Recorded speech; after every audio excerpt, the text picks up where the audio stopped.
Kalag-Kalag naman mga kapuso, nagkadiiyang diskarte ang gihimo sa uban aron lang makabaligya sa mga produktong halinon. Sama na lang sa mga kandila. Apan pinalahi kining gibaligya sa usa ka tindera kay may kandila ka na, may buwak ka pa. Sayran ta mga kapuso ang ilang pagpanikay-sikay, pinaagi ni ining report.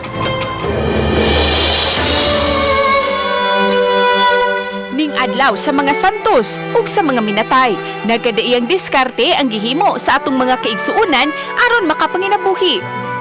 Usa sa kusog nga negosyo karon mao ang pagpamaligya og kandila.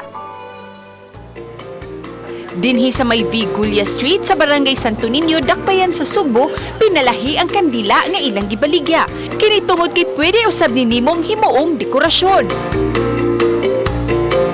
Ila kining gitawag nga citronella candles nga may nagkalain-laing kolor ug porma. Adunay calla lily ug aduna puy rose nga pwedeng gamiton pagmugna lang og lain-lain nga mga design. Baligya kini ni Rachel Pipito nga gipaagi lang usab sa social media ang pagpaninda. Nag-stock ko nga. As in, halin jud ang kandila.